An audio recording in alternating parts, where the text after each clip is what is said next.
नमस्कार, एक बार फिर से स्वागत है आपका ब्राह्मण इंटरनेशनल के खास प्रोग्राम ब्राह्मण से संवाद में। स्वागत है आपका। मैं हूं पंकज उपाध्याय, संपादक अनंत वक्ता मीडिया। ब्राह्मण से संवाद कार्यक्रम में बात करते हैं ऐसे ब्राह्मणों से जिन्होंने अपने काम के बल पर समाज में प्रेरणा देने की कोशिश की है। आज इसी कड़ी में हम बात करेंगे बहुभाषी ब्राह्मण महासंघ के अध्यक्ष एसके त्रिपाठी जी से। जानने की कोशिश करेंगे इनकी व्यवस्थाएं क्या है, किस तरीके से समाज में ये काम कर रहे हैं। हमारे कार्यक्रम ब्राह्मण से संवाद में आपका स्वागत है त्रिपाठी जी। नमस्कार त्रिपाठी जी।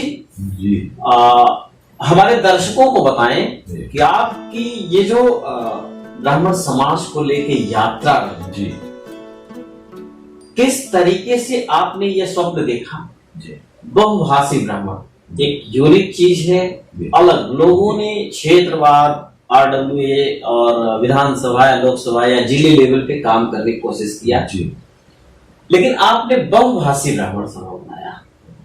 इसका मतलब हमारे दर्शकों को। हम लोग दरअसल में सुन के बहुत तंग आ चुके थे। कोई कहीं का कुछ बना रहा, कोई कहीं का कुछ बना रहा जी। तो एक बार 2-4 आदमी हम मिलके ऐसे चर्चा कर रहे थे, तो ये बात हुई कि भाई क्यों ना हम एक ऐसा संगठन बनाए जिसमें हर बोली भाषा का बोलने वाला ब्राह्मण, क्योंकि दिल्ली एक महानगर है, दिल्ली, मुंबई, कलकत्ता महानगर, यहाँ पर हर जगह के लोग आते हैं और अपना यहाँ पे जीवन यापन करते हैं।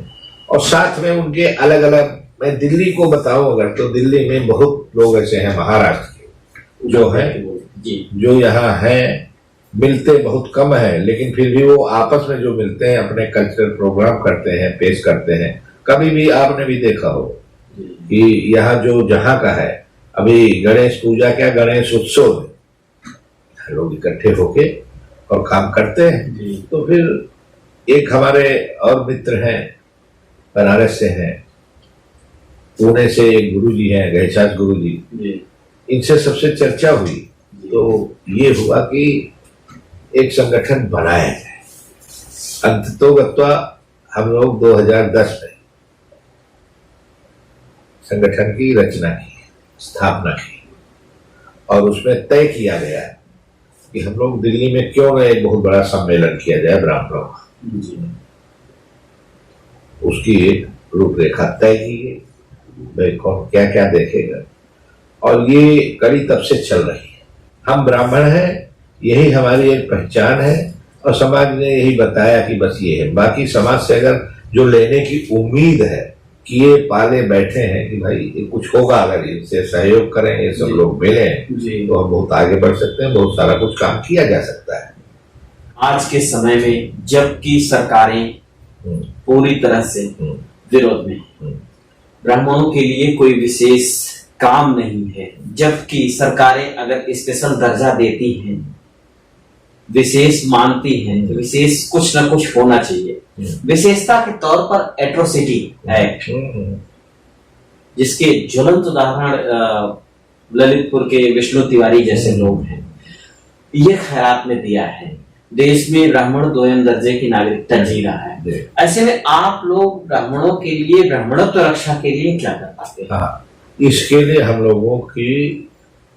लोगों का ये कर्तव्य है कि हम सभी ब्राह्मण भाइयों को इकट्ठा करें। इकट्ठा करके ही कोई चीज हम अपना शक्ति प्रदर्शन करके कुछ सरकार से ले सकते हैं, अदरवाइज कुछ मिलने वाला नहीं। जो कमी है हमारे समाज में, हमने जो देखा 2010 के बाद कि लोग यूनाइट नहीं होते, आलोचनाएं जरूर करते हैं।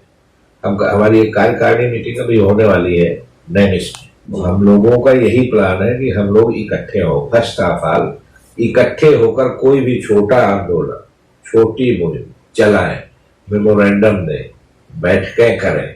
ब्राह्मण बच्चों के लिए, युवाओं के लिए, उनके लिए हम लोग कर रहे हैं। हम लोग करते हैं स्कूल में, कहीं कुछ कोई देना, मदद करना, स्कूल में किसी को गरीब कॉलोनियों में साड़ी बांटना, ये करते रहते। साल में कुछ ना कुछ प्रोग्राम हमारा चलता है। स्कूल में ज्यादातर बच्चों को किताबें हैं, ज्योमेट्री बॉक्स हैं, इस तरह के कार्यक्रम किए हैं 2-4। आप लोगों का जो संगठन बहुभाषी है, हाँ। इसमें एक जैसे हिंदी को भी बचाना है, हाँ। हिंदुत्व को भी बचाना है, हिंदुस्तान को भी बचाना है, इस कवायद में आप लोग काम कर रहे हैं। ऐसी स्थिति में वहां क्या चुनौतियां आती हैं जब अंतरराज्यीय काम क्रियाकलाप? वहाँ बेसिकली अब आज की डेट में जब ये इतना सारा कुछ हो गया है, बोली भाषा, इलेक्ट्रॉनिक डिजिटलाइजेशन ये जो हो रहा है, इसमें काफी इससे सहूलियत है हमको बोली भाषा में भी, और लोगों से बात करो तो वो समझते हैं। हम जैसे तमिलनाडु में गए जहाँ पहले हिंदी बोली ही नहीं जाती थी, लेकिन हम बात करते हैं, लोग बात करते हैं, और इसके बारे में अपने इधर के भी लोग हैं वहाँ मिलते हैं।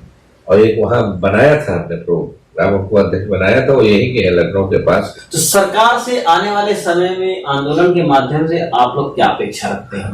ये बिल्कुल ठीक कहा आपने कि हम लोगों को आने वाले समय में, जैसे यूपी के इलेक्शन आने वाले हैं, तो ये हम लोगों को चलना चाहिए, आंदोलित होना चाहिए। उत्तर प्रदेश में ब्राह्मण सभी पार्टियों के लिए वोट बैंक बना, चर्चा का विषय बना साल 2021 में। इसे आप कहां तक ब्राह्मणत्व की रक्षा के लिए शुभ मानते हैं? बिल्कुल ठीक कह रहे हैं कि हम लोगों को एकत्रित होना चाहिए और एक तरफ जाना चाहिए, कहीं भी कोई भी, हमें नहीं कि नहीं भाई इधर होना चाहिए उधर होना चाहिए, लेकिन एक तरफ एक अपनी अच्छी मजबूत स्थिति बनानी चाहिए। ब्राह्मण मजबूत कैसे हो, इसके लिए आप और आपके संगठन द्वारा क्या प्रयास किए जा रहे हैं? ब्राह्मण मजबूत हो इसके लिए हमारी जो यूनिटें हैं प्रदेश वाइज, जिले वाइज, वो काम कर रही हैं। किसी जिले में, किसी स्टेट में ज्यादा सक्रिय है और किसी में नहीं सक्रिय है। और अभी साल 2 साल से तो ऐसी स्थिति है, इसी की शुरुआत है हम नैमिष में जो ये करने जा रहे हैं, इसकी एक शुरुआत करने जा रहे हैं। जो कोरोना से लाश हुआ और 2-3-4 साल से कुछ नहीं हुआ कार्य, इसीलिए कार्यकारिणी की बैठक हम लोगों ने, राष्ट्रीय कार्यकारिणी की जो बैठक रखी है वो वही रखी नैमिष में, हरियाणा नदी के आश्रम में रखी है। वहाँ उनका मार्गदर्शन होगा, मिलेगा हम लोगों का। हो सकता है पूज्य शंकराचार्य जी भी हो सकता आ जाए, उनसे बातचीत चल रही। हमारे उत्तर प्रदेश के जो प्रभारी हैं त्रिवेणी प्रसाद जी, वो देख रहे हैं इसका। बहुत अच्छी बात है। आरक्षण ने कितना रोका है ब्राह्मणों को, और उससे निजात पाने की आप लोगों की प्लान? मेरा ऐसा मानना है कि हमको दुनिया की कोई ताकत नहीं रोक सकती, आरक्षण नहीं कुछ भी हो। हमें अगर हम मजबूत है, हमको दुनिया की ताकत कोई नहीं रोक सकती आगे बढ़ने से। हम लोगों में टैलेंट भगवान गॉड गिफ्टेड है, तो वो है, हमें उसकी जरूरत नहीं ना हमको इसका वो। ये तो जिन लोगों को कुछ करना नहीं, सुखी नेतागिरी सिर्फ चमका रहे हैं, वो कहते हैं आरक्षण है, ये है वो, फर्क पड़ता है। दाल में नमक डाल दो, थोड़े डाल दो, किसी दूध में नमक डाल दो, फट जाएगा, वो फर्क होता है। लेकिन वो कोई रोक सके हमारी तरक्की, हमारी प्रगति को कोई रोक सके, हमारे टैलेंट को कोई रोक सके? ब्राह्मण हितों को नजरअंदाज सबसे ज्यादा कौन करता है? ब्राह्मण नेता, ब्राह्मण संगठन चलाने वाले, या कोई और? नहीं, इसमें सभी दोषी हैं, समान रूप से सभी दोषी। ब्राह्मण नेता भी, ब्राह्मण संगठन चलाने वाले भी, और जो आपने कही ये सभी दोषी, बराबर के दोषी। सही नहीं उसका ऑपरेशन होगा। ब्राह्मण स्वावलंबी बने, आत्मनिर्भर बने, उसके लिए हमारे दर्शकों को क्या संदेश देंगे, युवाओं को खास करके? देखो, मैं तो यही संदेश दूंगा, क्योंकि हम लोग बाहर से आके यहाँ दिल्ली में अपना स्थान बनाए। हम लोग जो भी जिस व्यवसाय को कर रहे हैं, जिस नौकरी को कर रहे हैं, उसमें मेहनत से करें और आत्मनिर्भर बने। हमें किसी का भरोसा नहीं चाहिए कि कोई नेता ये हमें करवा देगा, हमारे समाज के लिए दे देगा, या हमको कोई नौकरी दिला देगा, ना, ऐसा नहीं। मेरा मानना है, मैं 1976 में आया था, पहले इंटरमीडिएट करने के बाद मैं यहाँ पे आया हूँ और अपना स्थान समाज में बनाया। पैदल थे बिल्कुल। यहाँ पे हमने ग्रेजुएशन किया और टेक्निकल एजुकेशन किया, एकेडमिक जो भी रही वो किया, और अपना काम मतलब स्वयं से देख रहा हूँ। नौकरी भी किया 15 साल।